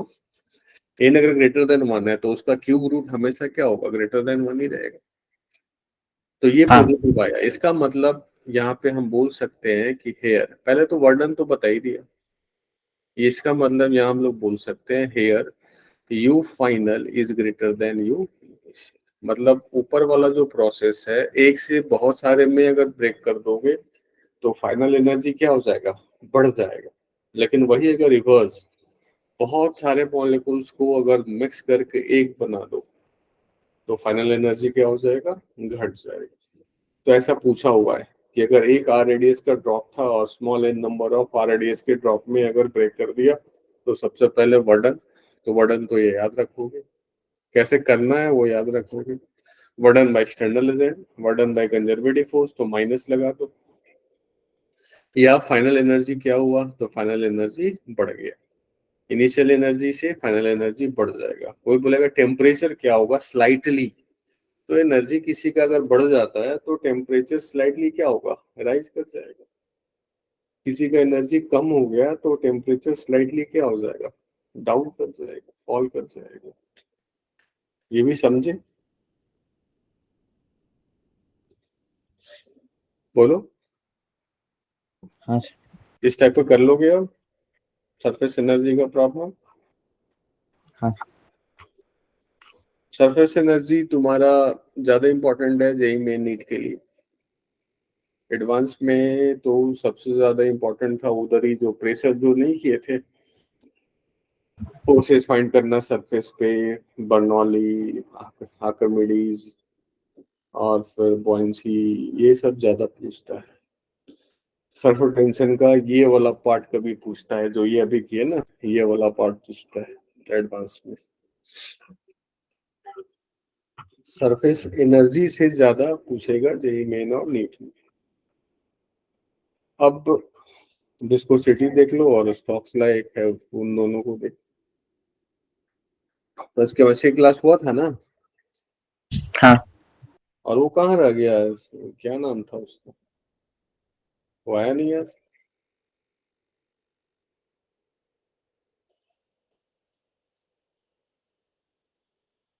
और डीपीएस वाला क्यों नहीं आता है ऑनलाइन,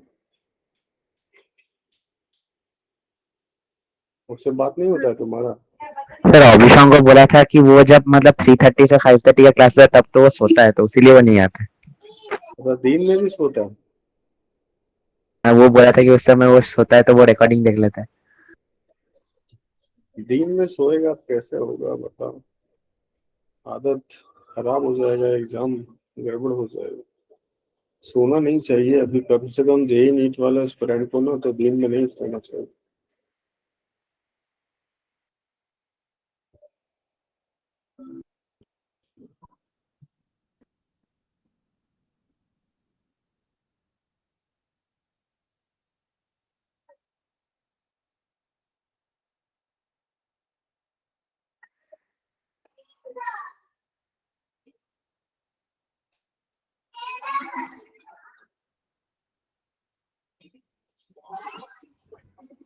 चलो और देख लो। हाँ, विस्कोसिटी देख लो, न्यूटन लॉ ऑफ विस्कोसिटी, उसके बाद स्टोक्स लॉ देखना, यही दो है। तो नेक्स्ट देख low viscosity, Newton law of viscosity.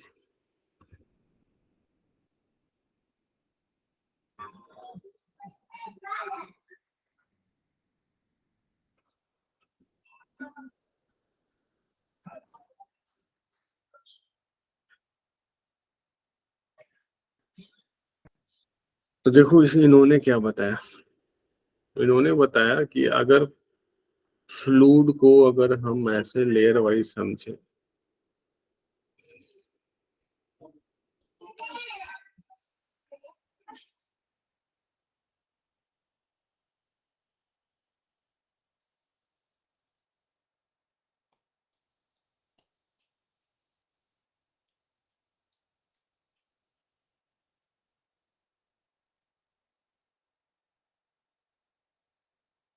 Suppose ये फ्लूइड है तुम्हारा,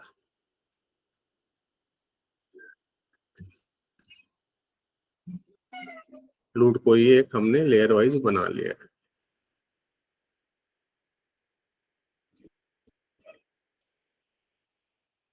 ये सपोज फ्लूइड है।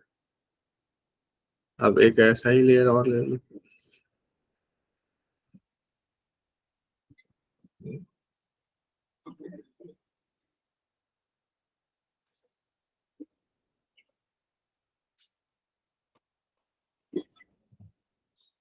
और जैसे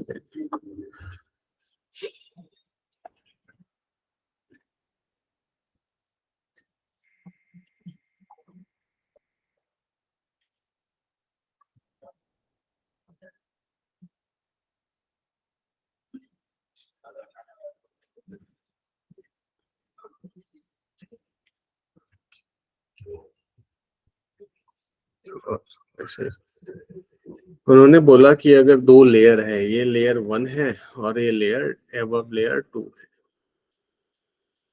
ये सपोज लेयर 1 है, लेयर फर्स्ट है, और ये है तुम्हारा लेयर सेकंड, दो फ्लूइड का लेयर है। अब अगर किसी भी स्टैंड पे अगर इसका वेलोसिटी v है, इसका वेलोसिटी v है, और सपोज इसका वेलोसिटी जो है वो v प्लस dv है, ये कैसे? तो ये v है तुम्हारा यहाँ से सपोज y हाइट पे, जनरली जो हम लोग मानते हैं ना, कुछ तो ऐसे ही मानते हैं कि सपोज फ्लूइड का y हाइट पे जो वेलोसिटी है वो v है, तो dy हाइट पे फिर वेलोसिटी क्या होगा? तो हम लोग ऐसे ही मानते हैं,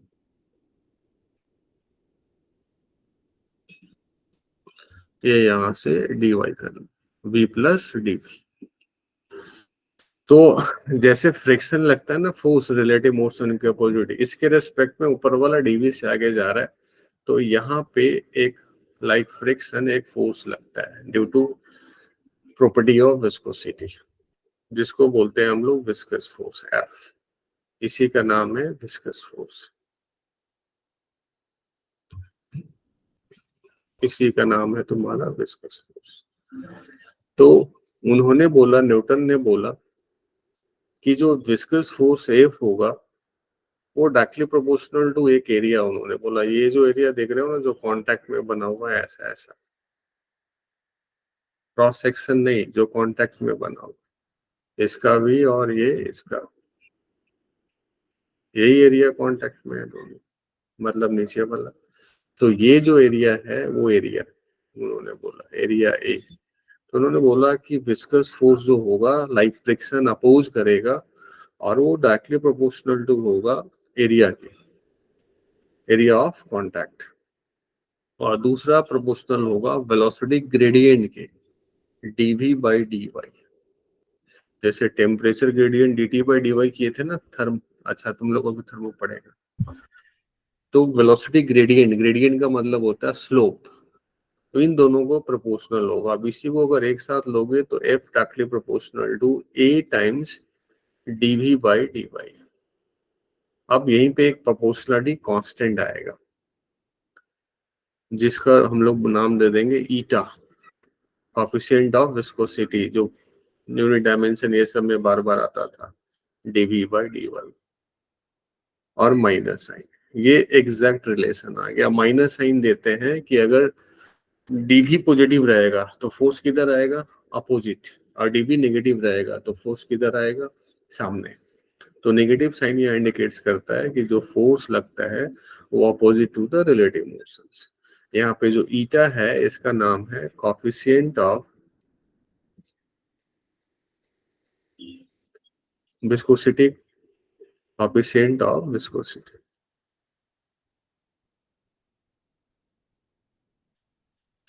कोएफिशिएंट ऑफ विस्कोसिटी, ये ईटा किसका फंक्शन होगा, तो ये ईटा फंक्शन होता है टाइप्स ऑफ फ्लूइड का।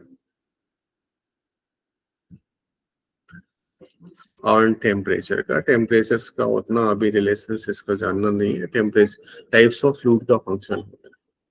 यहाँ नेगेटिव साइन ये इंडिकेट्स करता है, negative indicates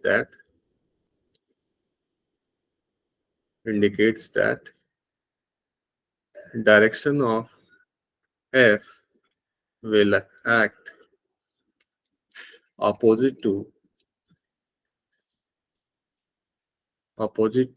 relative velocity between layers,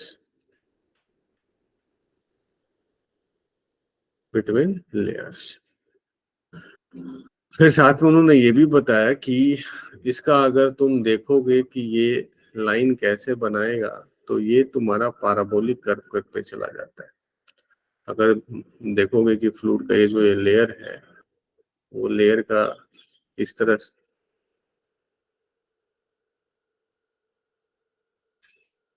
ये जो है इसका कोई प्रूफ नहीं है, ये जो कर्व बनाता है वो पैराबोलिक बनाता है। और यहाँ से अगर स्टार्ट किए हो तो इसको y यहीं से मान लोगे।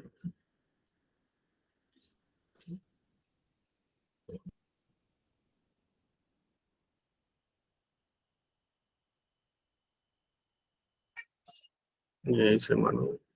अब यही है तुम्हारा ऐसे फ्लूइड, जो फ्लूइड फ्लो कर रहा है, फ्लूइड फ्लो करा लो।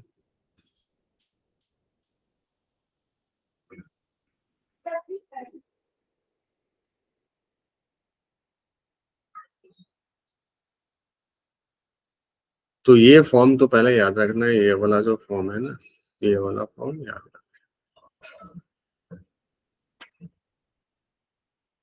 अब इसी का थोड़ा एवरेज फॉर्म भी है। इसी को अगर एवरेज फॉर्म में ऐसे लिख दो कि अगर तुम्हारा कभी f लिखना है, एवरेज वाला पे ही प्रॉब्लम रहता है। ये एडवांस के सिलेबस में नहीं है, ओनली फॉर जेईई में, ये भी लिख लेना है। ये ओनली फॉर तो जेईई में और नीट है। या f को फिर ऐसे भी लिख सकते हो, माइनस ईटा टाइम्स a तो रहेगा ही, v बाई वाई, सीधे v by Y.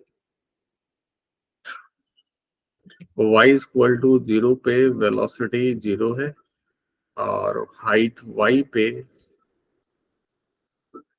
Height equal to y पे वेलोसिटी जो है वो v हो गया है। तो ये एवरेज फॉर्म है,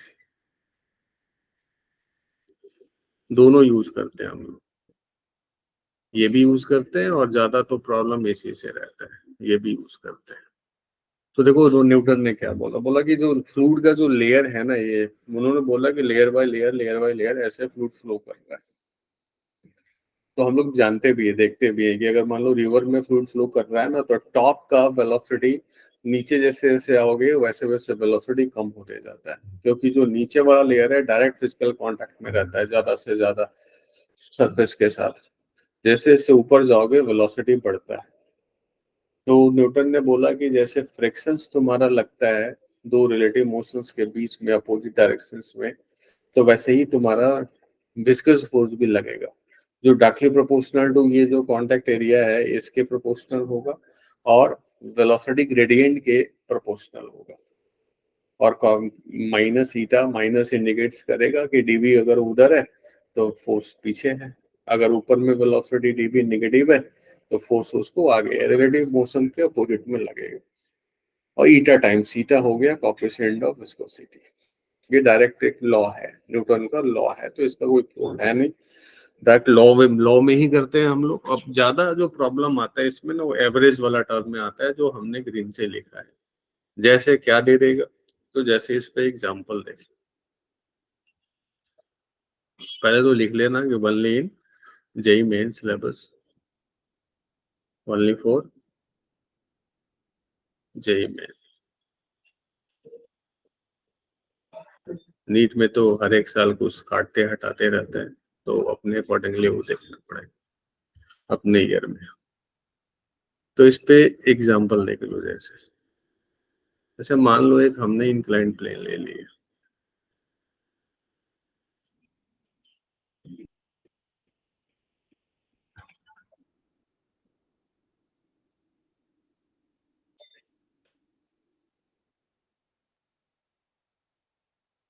इंक्लाइंड प्लेन ले लिया, इंक्लिनेशन सपोज थीटा है, और एक हमने यहाँ पे ना फ्लूइड का लेयर थोड़ा सा ऐसे लगा लिया, ये फ्लूइड का लेयर है, या मान लो थोड़ा सा और ऊपर पता करो, ये फ्लूइड का लेयर है।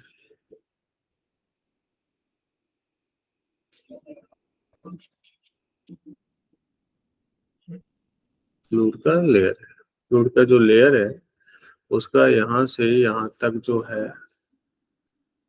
हाइट मान लो वो h है। अब एक ना ब्लॉक ले लिया यहाँ, जो इसके ऊपर में रखा हुआ है ब्लॉक है, ये एक ब्लॉक, ब्लॉक का ना मास सेम है, और ना ये कांस्टेंट स्पीड से ये नीचे आ रहा है, कांस्टेंट स्पीड से, स्पीड इसका चेंज नहीं हो रहा है। ये v ना कांस्टेंट है, डाउन आ रहा है, ये चेंज नहीं हो रहा है। और ये जो फ्लूइड है ना उसका विस्कोसिटी दिया हुआ ईटा, इसका जो विस्कोसिटी है वो ईटा है।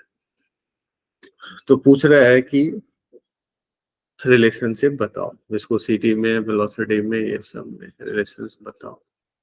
तो इस ब्लॉक का एबीडी अगर बनाओगे तो इस ब्लॉक के एबीडी में mg का एक कंपोनेंट साइन थीटा वाला तो इधर आएगा, इन आएगा, और एक ही ड्रैग विस्कस फोर्स लग रहा होगा डाउन में, अप द इंक्लाइन, वो कितना लग रहा होगा, तो ईटा टाइम्स वेलोसिटी एरिया हो गया, इसका एरिया दिया हुआ है, एरिया ए है। कौन सा एरिया जो अभी पढ़े थे, ये वाला एरिया। तो ईटा times A divide by that v लिख दोगे, v डिवाइड बाई h, ये हो गया सीधे। और ये दोनों एक दूसरे को क्या कर रहा होगा, बैलेंस कर रहा होगा, तभी तो एक्सेलेरेशन जीरो होगा। जब कांस्टेंट वेलोसिटी से है इसका मतलब एक्सेलेरेशन क्या होगा, जीरो होगा, तभी तो एक्सेलेरेशन तुम्हारा जीरो होगा। तो फॉर वेलोसिटी कांस्टेंट यहाँ पे लिख सकते हो कि mg साइन थीटा का वैल्यू कितना होना चाहिए, mg साइन थीटा का वैल्यू होना चाहिए ईटा ए v बाई एच, ये होना चाहिए। तो यहाँ से v का वैल्यू कितना हो गया हम बता सकते हैं, v is equal to mg sine theta h divide by eta times A, ये सीधे आंसर कर दिया हमने। ठीक है, तो इसका भी प्रॉब्लम कर लोगे। हाँ, अब थक गए हो लगता है। चलो फिर आज ये लास्ट कर देते हैं। अब हाँ आगे सर। अब आगे करेंगे तो यहाँ तक देखना। आप प्रॉब्लम भी बनाओगे, अगले क्लास में मैं प्रॉब्लम भी डिस्कस करूंगा, तो प्रॉब्लम भी बनाओगे इसका। मेनली अगर कम टाइम है तो ऐसे फ्लूइड में तो सारा बना लोगे तो अच्छा है, क्योंकि फ्लूइड इंपॉर्टेंट है। अगर कॉन्सेप्ट्स का बात करोगे तो देखो जो भी दिख रहा है सब पढ़ा पढ़ा सा दिख रहा है। ये सब जो भी है ये सब एफबीडी ये सब कर ही चुके हैं हम लोग। तो प्रॉब्लम प्रैक्टिस और ज्यादा करोगे तो उतना ही अच्छे से बनेगा। तो प्रॉब्लम मैं अगले क्लास में थोड़ा सा एक बचा हुआ है वो करूंगा, और मेनली प्रॉब्लम भी करूंगा। प्रॉब्लम अच्छे से 5-10 प्रॉब्लम उठा के डिस्कस कर दूंगा, बाकी जो नहीं बनेगा फिर वो भी कर लेंगे। या तो बीएमसी से भी हो सकता है या फिर जीएलएनएफ से भी होगा। अच्छा, जो प्रॉब्लम है उसको हम डिस्कस कर लेंगे। अब जैसे ये सब तो थ्योरी में ही बहुत अच्छा से कवर कर लिया है। इतने एरिया पे प्रेशर क्या लगेगा, तो वो सब डायरेक्ट फॉर्मूला पे ऐसा बना दिया है कि डायरेक्ट फॉर्मूला पे सेट कर लो, हो जाएगा। इस पे भी Fy Fx ऐसे तो ये बॉइंची से भी बना सकते हो पूरा अगर पूछेगा, लेकिन अगर कोई पार्टिकुलर सरफेस पे पूछेगा तो उसको भी बता दिए। ये रो 1 रो 2 ये सब बॉइंची का ये सब का सब कर चुके हैं। रोटेशनल फ्लूइड सब कर चुके हैं। आज जो पढ़े हो वो देखो, कैपिलरी राइज है, कैपिलरी डाउन है, ये सब है, ये सब आज पढ़े हो। और जो मैं बोल रहा था एग्जाम में पूछा हुआ वो इसमें देख लो। ये फिल्म है सरफेस एनर्जी से रिलेटेड है, जिसको लेके आज हमने प्रूफ किया था। इसको बनाओगे। The R just becomes bubble detach is, यहाँ से जब ऊपर उठेगा तो आर पूछ रहा है उसका mg और बॉयंसी को कंपेयर करना है। रोटेशन फ्लूइड ये सब करीब ही है हम लोग।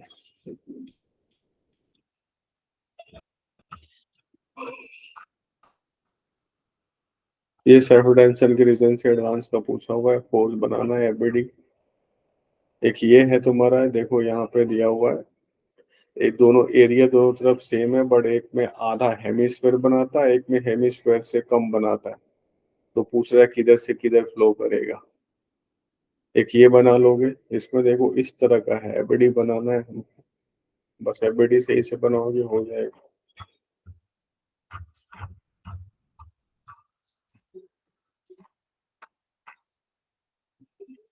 ये है वो, देखो इसको बनाओगे जो आज हमने डिस्कस किया। व्हेन लिक्विड में density rho put in the I, it is done with the help of dropper. As the bulb on the top of the dropper is placed, the dropper form the opening of the dropper.